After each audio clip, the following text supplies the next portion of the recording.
कांग्रेस के प्रदेश अध्यक्ष अजय राय जी हमारे साथ हैं। अध्यक्ष जी, आजम खान साहब की रिहाई हो गई है और आजम खान साहब को लेकर तमाम अटकलें लगाई जा रही हैं कि वो बसपा में जा रहे हैं या कहीं और जा रहे हैं। कांग्रेस भी अप्रोच कर रही है क्या? आपको लगता है कि अगर आजम खान साहब कांग्रेस में आएंगे तो कांग्रेस की स्थिति मजबूत होगी, क्योंकि सपा छोड़ रहे हैं ऐसी चर्चाएं हैं? देखिए, आजम खान साहब एक वरिष्ठ नेता हैं और उनकी एक अपनी पहचान खुद की है और जिस तरह से संघर्ष किए हैं और संघर्ष करके लड़के निकले, मैं समझता हूँ कि उनके प्रति सबके मन में अच्छा भाव है। और समाजवादी पार्टी के फाउंडर मेंबर थे, उन्होंने समाजवादी पार्टी को स्थापित किया है, तो मुझे नहीं लगता कि वो कहीं जाएंगे और कहीं छोड़ेंगे। और निश्चित तौर से जैसा मैं उनका नेचर जानता हूँ कि वो एक बहुत ही समझदार और बहुत ही असरदार व्यक्ति हैं। निश्चित तौर से उनकी जो सोच है वो सोच एक मजबूत सोच है।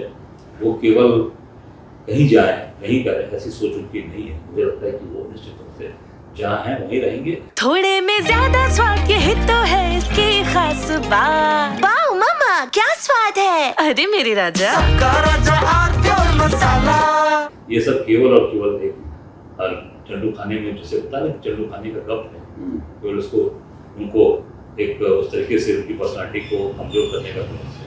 मुझे लगता है कि निश्चित तौर से जो कद है वो एक बड़ा कद है और अपनी समाजवादी पार्टी के साथ ही रहेंगे। फाउंडर मेंबर है तो कहीं नहीं जाएंगे। अच्छा, एक के बाद एक जितने मुस्लिम कम्युनिटी के बड़े नेता है, इरफान सोलंकी की भी जमानत हो गई, जाहिद बेग की भी जमानत हो गई, तो लगातार एक के बाद एक जितने बड़े मुस्लिम नेता जेल में थे सबकी जमानत होती जा रही है। ऐसा तो नहीं है कि फिर से वो माहौल बन रहा है कि सरकार आ रही है आप लोगों की पैरवी, सरकारी अधिकारी ठीक से, पुलिस ठीक से नहीं कर रही, इसलिए जमानत वो एक के बाद सबकी होती जा रही है? ऐसा कुछ है क्या? देखिए, कितने दिन किसी को आप जबरदस्ती जेल में बंद करके रखें? न्यायपालिका भी देख रही है ना।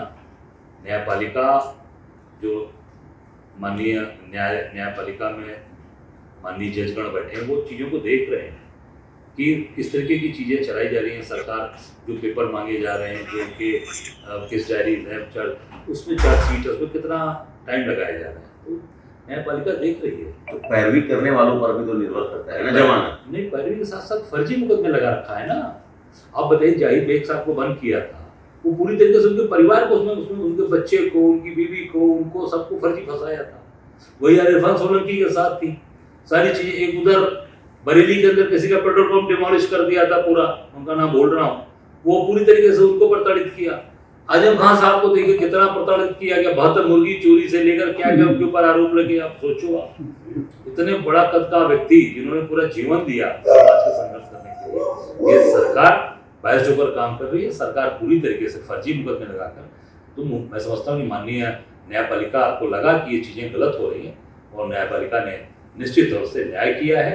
मैं स्वागत करता हूँ, अभिनंदन करता हूँ। अच्छा अध्यक्ष जी, बिहार में अभी तक आप लोग तेजस्वी यादव को मुख्यमंत्री कैंडिडेट घोषित नहीं किए, आप वहाँ सहयोगी पार्टी हैं।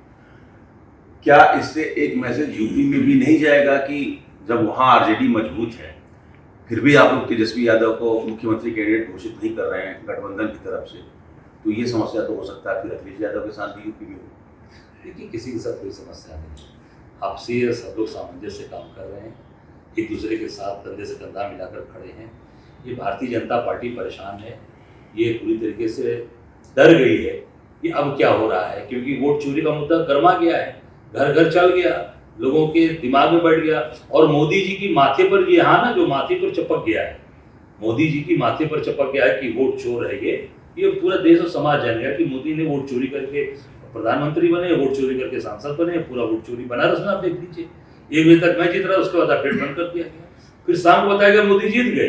अरे कहाँ गया भाई, उतने देर का अपडेट कहाँ है आपके पास? है, आप सब मीडिया को बाहर कर दिया। तो ये अभी घबराहट है भाजपा की इन सब चीजों को, जैसे उसको कह रहे कि वहाँ तेजस्वी को नहीं घोषित किया, यहाँ उत्तर प्रदेश में ऐसा होगा। अब ऐसा, ये जो भी चीजें हैं एक दूसरे के साथ सामंजस्य के साथ आपस में बैठकर तय करके और इसका निर्णय किया। तो आप तो इस मुद्दे पर हाइड्रोजन बम फोड़ने वाले थे, लेकिन राहुल जी की प्रेस कॉन्फ्रेंस जो दिल्ली में हुई वो तो कुछ उसका कोई असर नहीं हुआ। नहीं, असर तो चारों तरफ है। उसी असर का असर है कि जो 8 साल से जनता को लूट रहे थे जीएसटी के नाम पे, लोगों का खून चूस लिए इस देश की जनता का। जब जीएसटी लागू किए तो ढोल 12 बजे रात को ढोल नगाड़ा बजाता, याद है? टैक्स पे लोगों का टैक्स वसूला जाएगा, उनका खून निचोड़ा जा रहा है, ढोल नगाड़ा बजाया गया। अब जब वोट चोरी का मुद्दा गरमा गया और मोदी जी के माथे पर चपक गया वोट चोर, तो उसको धुलने के लिए, उसको डाइवर्ट करने के लिए, उसको कमजोर करने के लिए, उस मुद्दे को डाइवर्ट करने के लिए फिर ये जीएसटी कम कर दिया। भाइयों बहनों, बहुत फायदा होगा सब। अब तो मैं सुनना गोरखपुर में कोई 100 रुपए का माल 45 रुपए में मिल रहा है, उनके सांसद ने कहा है, रवि किशन ने कहा कि 100 का माल 45 मिलेगा। तो मैं सब अपने गोरखपुर के कार्यकर्ताओं से कहूंगा कि भैया जाके जरा 100 का माल जिस दुकान पे कर रहे हैं, 100 का माल है 45 में, जाके जरा दिवाली का समय है जाकर ले लें और कुछ सामान बनारस से भेजें। हम लोग इंतजार कर रहे हैं कि दिवाली में सबको अपने कार्यकर्ताओं को बांटेंगे, उनकी भी गरीबी दूर होगी, उनके भी दुख सुख में हम लोग खड़े हो जाएंगे। तो बीजेपी तो कह रही है कि बचत उत्सव मन रहा है, जीएसटी का बचत उत्सव। तो उत्सव तो आपको भी मनाना चाहिए जब बचत उत्सव मन रहा है। हाँ बिल्कुल, हम पूरे देश की जनता आज देख रही है ना कि लूट उत्सव बना, लूट उत्सव, लूटा आपने 8 साल लूट डाले, अब आपको बचत उत्सव दिख रहा है। ये पूरी तरीके से फ्रॉड लोग हैं, बेईमान लोग हैं और केवल चोरी करना है। इस देश की जनता को लूट डाला, खून चूस लिया और चोरी काम इनका, वोट चोरी करना है, टैक्स में चोरी करना है। ये जनता के हर चीजों में कोई भी काम, कफन से लेके कफन, जो मृत्यु के समय कफन दिया जाता है, उससे लेकर और सोने चांदी तक में जीएसटी में इन्होंने लूटा है। कफन पर भी टैक्स लगाया है मोदी जी ने। इसका जवाब दें, कफन पे लिया कि नहीं टैक्स, ये बता दें मोदी जी। तो हाइड्रोजन बम अब नहीं आएगा? हाइड्रोजन बम तो आएगा, हाइड्रोजन बम तो आना ही आना है। और हाइड्रोजन बम का जो वाइब्रेशन होगा ना, वो पूरे हिंदुस्तान के अंदर होगा।